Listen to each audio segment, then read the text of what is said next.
Alors bonjour les gars, bienvenue sur Plastic Dream. Alors bienvenue dans cette vidéo un peu spéciale, il faut bien le dire, puisqu'on va pas monter de maquette aujourd'hui, on va pas parler de technique proprement dite.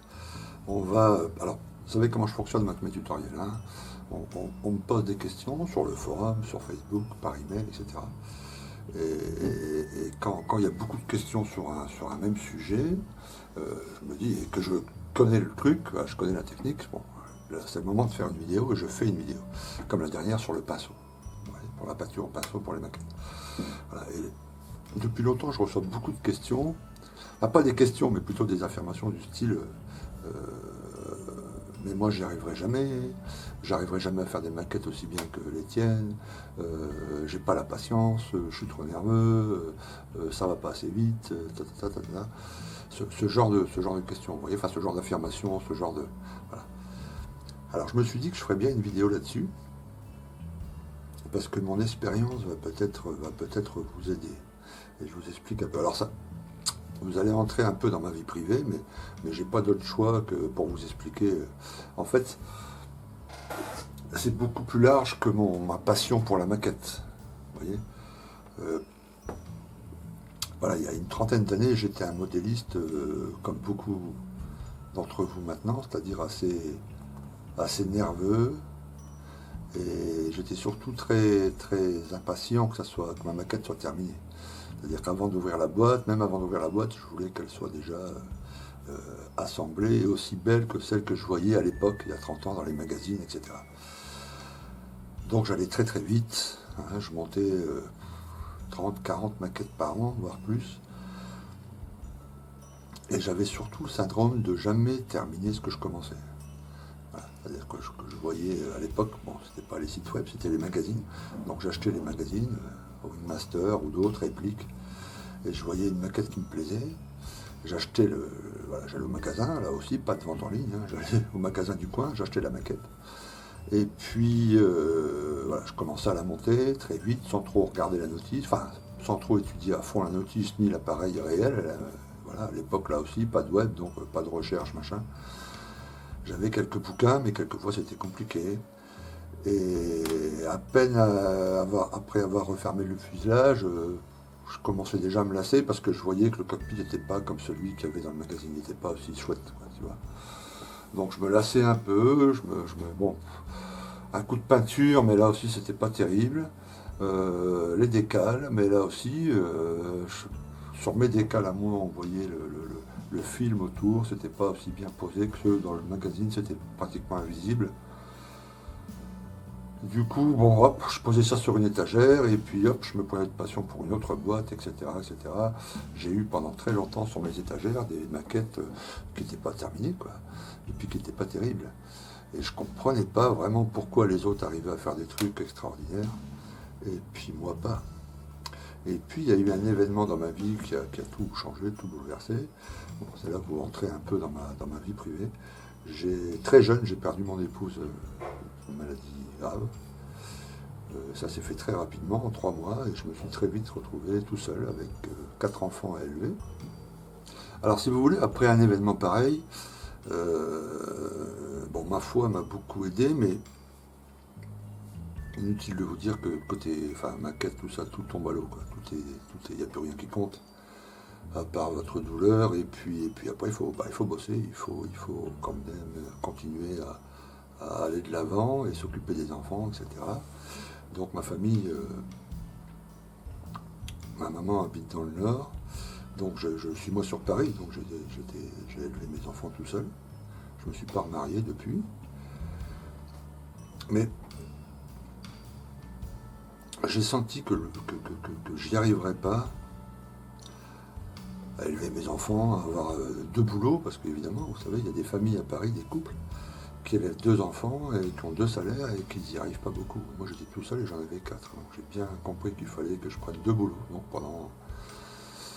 Mon épouse est décédée en 2002, donc de 2002 à 2014, j'ai eu 2 boulots. Alors j'avais un boulot officiel, la cuisine, où je ramenais un salaire, et puis à côté je me débrouillais, je faisais des photos, par exemple. J'ai fait des cours photos pendant longtemps. Je vendais des photos, je faisais des petits trucs, des petits extras à droite à gauche, enfin, bref, pour ramener les pépettes dans le panier. Et j'ai très vite compris que j'y arriverais pas à faire tout ça si je gardais cette nervosité et ce stress, tu vois. Et on m'a mis un bouquin dans les mains qui n'a rien à voir avec le maquettisme, un bouquin qui s'appelle le pouvoir du moment présent. Et je sais pas pourquoi ce bouquin-là a déclenché en moi un changement complet. Bon, c'était aussi lié évidemment au deuil, etc. Hein, c'était un tout, mais en gros, ce bouquin explique pourquoi s'inquiéter du passé, puisqu'on ne peut rien y changer. Donc si vous avez fait des mauvais choix par le passé, s'il y a des choses que vous regrettez par rapport à votre passé, dans votre vie privée, dans votre vie professionnelle, peu importe, pourquoi s'en inquiéter? Parce que de toute façon, vous ne pouvez pas le changer. C'est fait, c'est fait. Voilà. Et pourquoi pourquoi se stresser à propos du futur? Parce que de toute façon, c'est pas encore arrivé. Donc, vous pourrez avoir un petit moment de stress au moment où ça arrivera, mais tant que c'est pas arrivé, pourquoi stresser? Voilà. Il faut se centrer sur le moment présent. Voilà. Mais vraiment sur le moment présent, pas pourvu que je sois pas malade aujourd'hui, pourvu que j'ai pas ci aujourd'hui, non, sur vraiment le moment présent.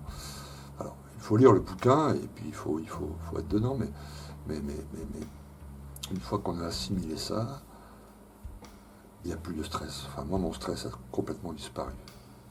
Et je suis devenu à ce moment-là quelqu'un de beaucoup plus calme. Alors, de 2002 à 2006, 2007, j'ai pas fait de maquette du tout. Tu vois, tout était de côté, je ne pouvais pas, je travaillais, il y avait les enfants, il y avait tout ça. Bon, j'ai commencé à m'y remettre tout doucement en 2007-2008 grâce à Fighters. Alors au début, je faisais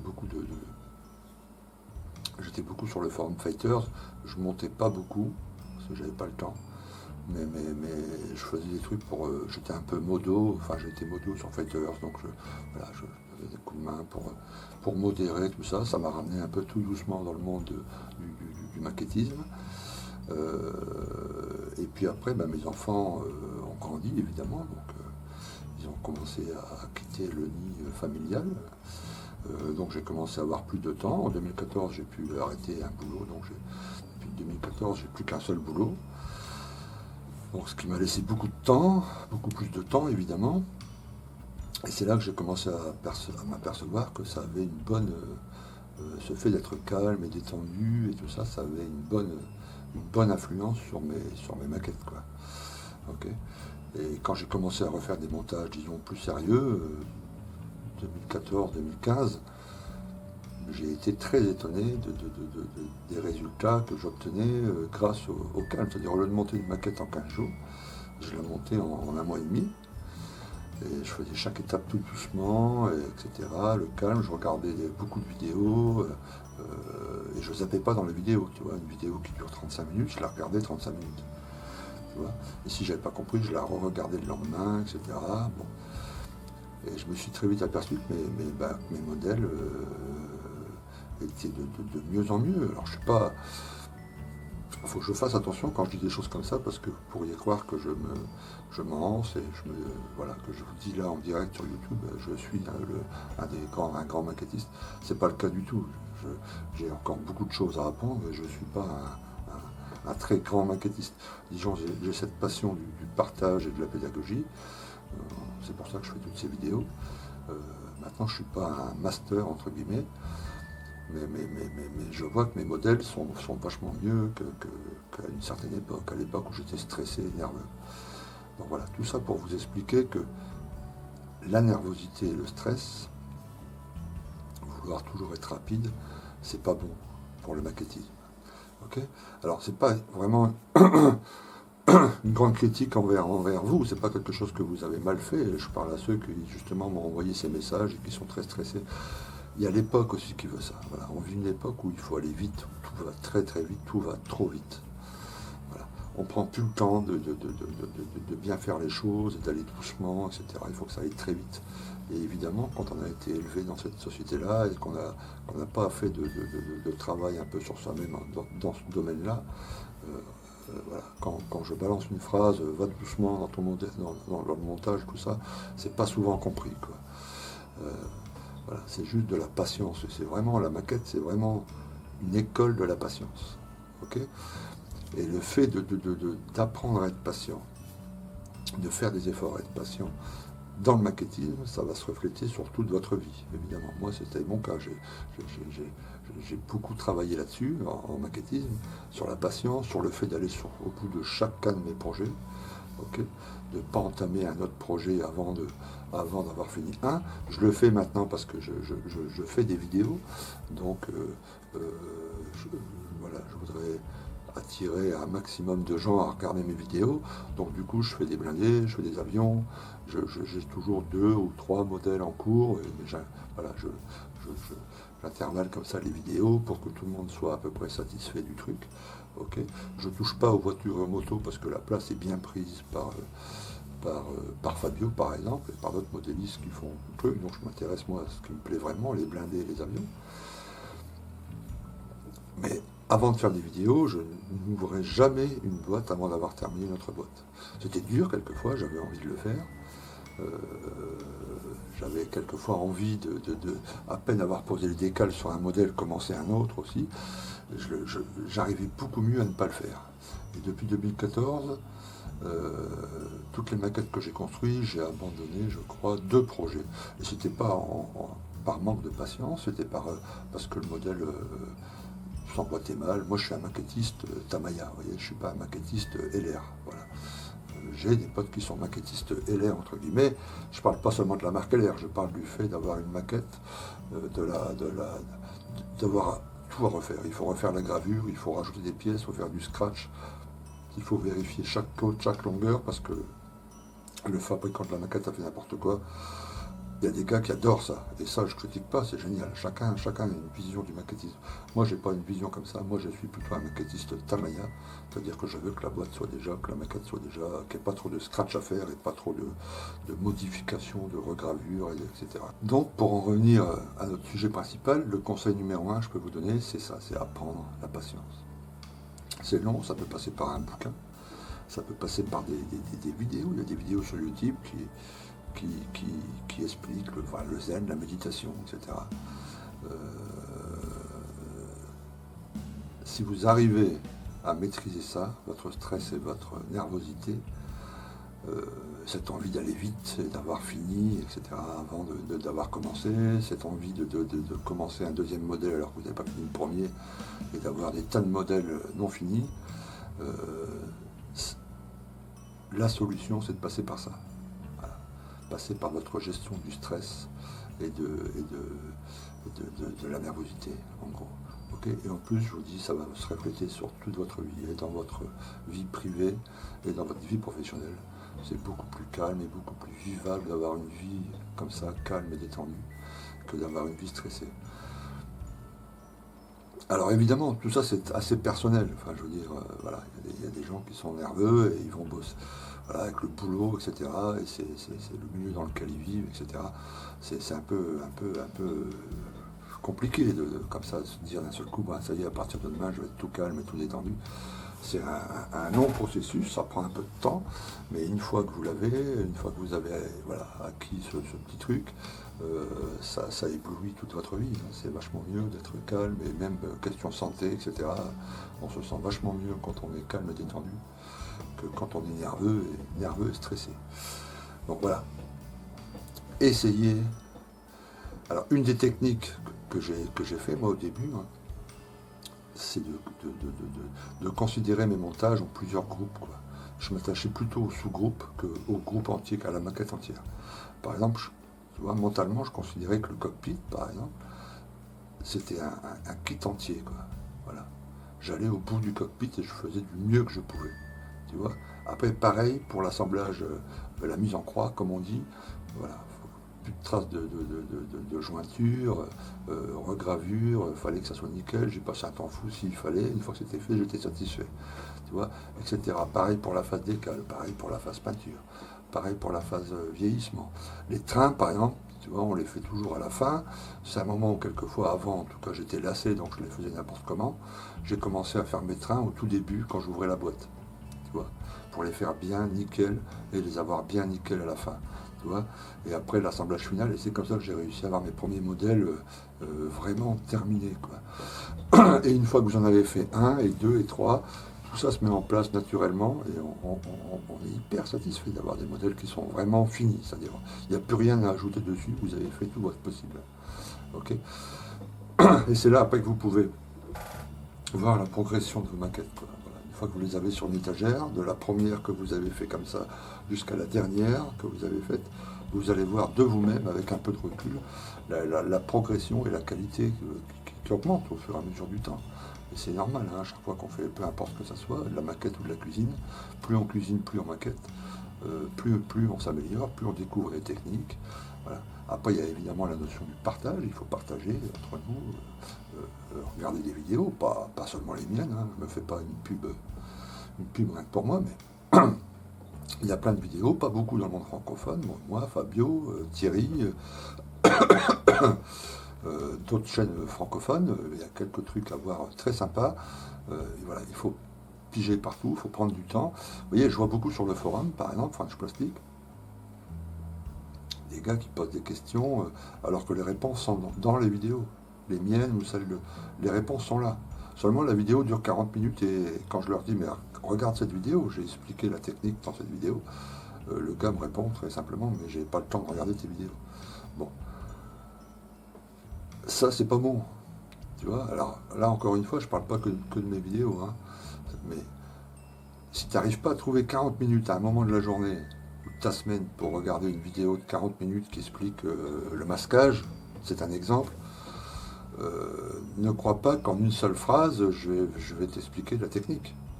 Sinon, je ferai que des phrases sur le forum, je ferai pas de vidéo. Tu vois, si toutes ces techniques, elles étaient simplement expliquées par un produit magique ou par une phrase sur un forum, euh, je ferai pas de vidéo. Je ferai des tonnes de phrases et puis tu les lis et puis ça y est, tu fais des maquettes parfaites. Tu vois. Donc il faut que tu arrives à... je m'adresse, enfin je crois que la personne à qui je parle, elle sait très bien. C'est à elle que je parle. Prends du temps. Prends du temps de regarder une vidéo jusqu'au bout. Et après, s'il y a des choses que tu n'as pas comprises, il y a la zone commentaire en dessous, n'hésite pas à poser des questions, je réponds toujours. Essaye d'aller sur le... Voilà, s'il y a encore des choses que tu n'as pas encore maîtrisées, sur le forum, repose des questions par rapport à la vidéo, des questions un peu plus pointues, un peu plus techniques, et on y répondra, moi ou un autre. Ok. Mais regardez les vidéos sur le sujet qui t'intéresse, là en l'occurrence c'était le masquage, fais-le, regarde la vidéo, regarde la mienne, essaye d'en trouver une autre, il y a d'autres vidéos, regarde un peu les vidéos de Fabio qui fait aussi des masquages sur ces trucs, comment il fait, regarde quelques vidéos de Thierry, The Web Plastic Model, qui lui aussi de temps en temps, enfin de temps en temps, souvent fait des masquages avec ses blindés, etc., ses voitures, comment il procède, essaye d'en trouver d'autres, fais-toi une propre idée, après commence à faire tes tests, ok, en ayant bien noté, prends des notes hein, si tu veux dans les vidéos, tu vois, s'il y a des trucs qui, voilà. Et automatiquement tu progresseras. D'accord. Par contre, vouloir faire très vite, poser une question, je dois masquer ça, comment je fais, et me répondre après, j'ai pas le temps de regarder tes vidéos, ben, si t'as pas le temps de regarder les vidéos, t'es pas fait pour la maquette. La maquette, c'est un monde, je le répète encore une fois, mais c'est un monde de patience. Donc il faut vraiment apprendre à la patience. Après, il y a une question d'apprentissage. Comment on apprend? Alors ça, c'est un peu complexe aussi. Enfin, complexe à mettre en œuvre, pas trop à expliquer. Il faut aimer apprendre. Et ça, c'est une question... et là aussi, ça touche pas que le monde du maquettisme. Alors, je ne sais pas ce qui a fait, moi, dans mon éducation, mais dans d'autres aussi sur le forum, hein, je ne suis pas le seul, hein, je suis pas... Tu vois, où on aime apprendre des choses. Voilà. Moi, j'ai toujours adoré apprendre des choses. Voilà. Alors, j'apprends des choses qui me sont utiles et qui vont vers mes passions.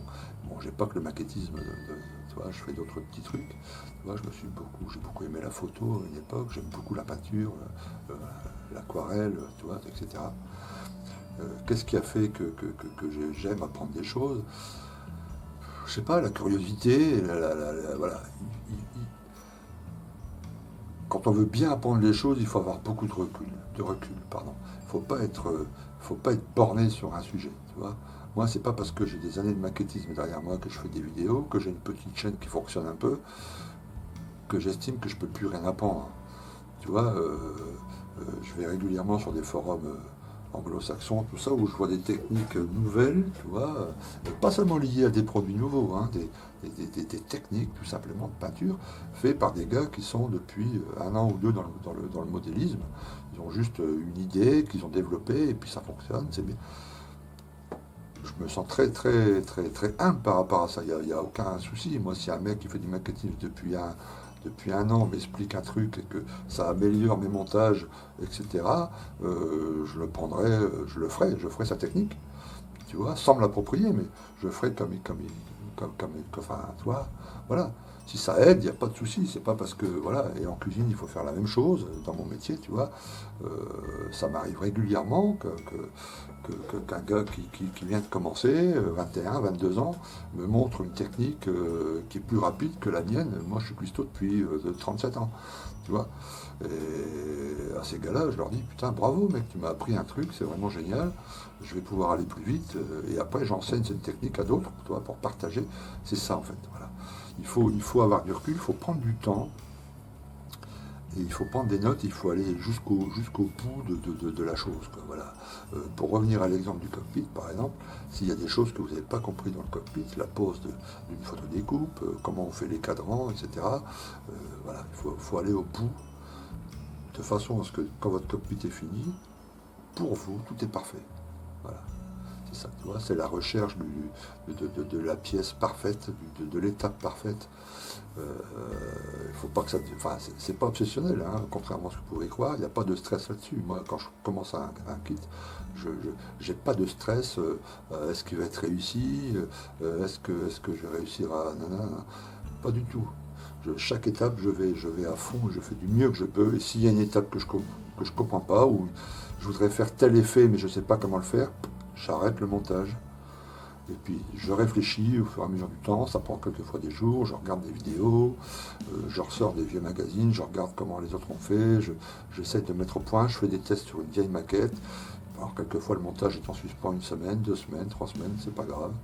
Hop, et après je mets au point ma technique sur une maquette de test, et puis hop, je l'applique sur ma maquette en cours, et puis voilà, faut fonctionner comme ça.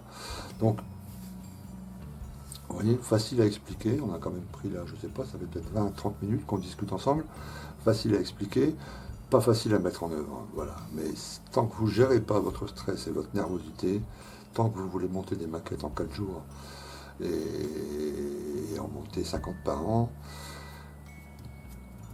vous aurez du mal à atteindre un bon niveau en maquettisme. Voilà. Alors, j'espère que cette vidéo vous a pas trop déçu dans le sens où vous attendiez peut-être à avoir une espèce de révélation, voilà, une technique qui vous permettrait, comme ça, en une semaine, de passer à un niveau 4 fois supérieur à celui que vous avez actuellement. Mais c'est la vérité toute simple, c'est que justement, voilà, la maquette, c'est une école de patience. Donc, tant que vous n'êtes pas patient, tant que vous êtes stressé et que vous avez envie de tout faire vite, vous n'arriverez pas à avoir un niveau sympa. Donc, gérez ça, ok, par les bouquins, par ce que vous voulez, la méditation. Vous savez, avant, quand j'étais stressé et nerveux, la méditation, pour moi, c'était fait pour les bobos, c'était fait pour les... Voilà, tu vois, me mettre en lotus, tu vois, au milieu d'une forêt, en pensant, c'était un truc complètement fou, jamais j'aurais, tu vois. Maintenant, je fais pas mal de méditation, et c'est pas du tout ce qu'on croit. Il faut vous y intéresser à ce truc-là, c'est vraiment un apport à votre vie personnelle incroyable, la méditation. Hein, moi, ça me prend, allez, on va dire 20 minutes par jour, 10 minutes le matin, 10 minutes le soir, et la méditation, c'est vraiment top, quoi. Voilà. Et après, vous verrez qu'il y a plein de trucs qui rentrent en compte, l'alimentation, machin, un peu de sport, un peu de bien-être, voilà, partager des bons sentiments avec les autres personnes qu'on croise, tu vois. Voilà. Tout ça, ça apporte beaucoup de trucs et ça améliore quand même pas mal les maquettes. Les maquettes, c'est pas le truc central de ma vie et de la vôtre, hein, j'imagine. Mais en faisant attention à ça, ça rejaillit sur tout après. Alors, une autre chose qui est pas étrangère au fait que je sois devenu quelqu'un de calme et voilà, de patient, c'est le fait qu'au moment où il m'arrivait tous ces événements un peu catastrophiques, le décès de mon épouse, etc., j'ai arrêté de regarder la télévision. Alors au début, c'était pas un choix, c'était parce que j'avais pas le temps, avec mes 2 boulots, les enfants, etc. Donc il fallait bien. Les journées font que 24 heures, hein, malheureusement. Mais je me suis rendu compte au fur et à mesure des années que ça m'avait enlevé une grande partie de mon stress et de ma nervosité. Parce que mine de rien, alors ça c'est pas un conseil que je vous donne, enfin je veux dire c'est quelque chose de tout à fait personnel, hein, le fait d'apprécier de regarder la télévision, pas. Hein. Je vous dis moi comment j'y suis arrivé, mais mine de rien la télévision, alors que ça soit les médias en général, quoi, je veux dire, voilà. La télévision, les journaux, tout ça, c'est très, on s'en rend pas compte quand on est dedans, hein, mais c'est très anxiogène. Voilà. On vous explique voilà, vous avez une chance sur deux d'avoir un cancer de ci ou de ça parce que vous mangez pas correctement. On vous explique que la planète se réchauffe et que c'est de votre faute parce que vous n'avez pas éteint la lumière de la salle de bain hier soir. On vous explique que vous êtes privilégié parce que, regardez, voilà, ces gens qui sont dans la rue, vous au moins vous avez machin, il faut donner des sous, il faut participer au Téléthon, il faut évidemment participer à la recherche contre le cancer, il faut participer à la recherche contre le sida. Dans le monde, voilà, des guerres, des machins, des ci, des là, c'est très anxiogène et mine de rien, ça apporte un énorme stress. Tout va vite, les publicités sans arrêt, on vous sollicite sans arrêt, achetez ci, achetez ça. Comment vous n'avez pas encore le dernier téléphone, vous n'avez pas encore le dernier iPhone, comment que ça se fait? Voilà. Et ça apporte tout ça un stress, c'est des petites gouttes au fur et à mesure, vous voyez, qui se mettent en vous. Et à un moment, il y a une espèce de stress, on se demande d'où ça vient ce stress, quand on s'en aperçoit. Mais la télévision, les médias, ça ajoute un truc de fou, quoi. On ne se rend pas compte vraiment quand on est dedans. Et moi, j'ai arrêté complètement la télévision et les médias, enfin les merdias, comme je les appelle, ça fait 12-13 ans. Voilà. Alors ça m'arrive encore de regarder la télévision, c'est très rare, ça arrive 2 ou 3 fois par an. En général, c'est le défilé du 14 juillet, parce que j'habite pas loin dans Paris. Et quand les avions survolent les Champs-Élysées, quelques secondes après, ils passent au-dessus de mon balcon. Donc pour entendre quel avion va passer bientôt, j'allume Antenne 2, j'ai un France 2, je crois qu'on dit maintenant, j'allume France 2, et j'entends le commentateur dire « Ah ben là, tiens, c'est les Mirage 2000, hop, et moi 2 minutes après, je les vois passer en vrai sur mon balcon. » Voilà, c'est la seule fois où j'allume la télévision, et quand il se passe un événement exceptionnel, quoi. Voilà, quand il y a eu les attentats en 2015, j'ai regardé une soirée spéciale pour savoir ce qui se passait, etc. Et là, hier soir, par exemple, j'ai regardé l'allocution du président de la République pour savoir ce qu'il allait dire, si ça allait, voilà. C'est les seules fois où je regarde la télévision. Sinon, je ne regarde jamais. Je lis beaucoup de lecture, mais là aussi, c'est un choix personnel, il faut aimer lire. Hein. Si vous n'aimez pas lire, voilà, je lis beaucoup, et une chance que j'ai, et là encore, c'est pas... Ça se partage pas, je peux pas vous en faire profiter si vous ne l'avez pas, c'est que j'ai besoin de 6 heures de sommeil par jour, quoi, pas plus. Je dors 6 heures, et quand je me réveille au bout de 6 heures, je suis en pleine forme, voilà, je ne suis pas fatigué dans le reste de la journée. Ce qui fait que, évidemment, avec mon petit boulot, tu vois, maintenant je travaille à la mairie de Paris, donc je fais des boulots, donc c'est un boulot qui est beaucoup moins stressant et crevant qu'avant. Donc 6 heures de sommeil, 7 heures de boulot, et ben il me reste pas mal de temps pour derrière mes passions, etc. Okay. Bon, alors j'espère que cette vidéo un peu particulière vous a plu, en tout cas vous aura apporté quelque chose. Bientôt d'autres vidéos vont arriver, toujours sur mes modèles en cours, là, le 88. J'ai un petit diorama aussi que je suis en train de faire, et puis je fais une vidéo pour vous montrer un peu comment j'ai procédé. Okay. Et puis ben, on se retrouve très bientôt. À plus, ciao.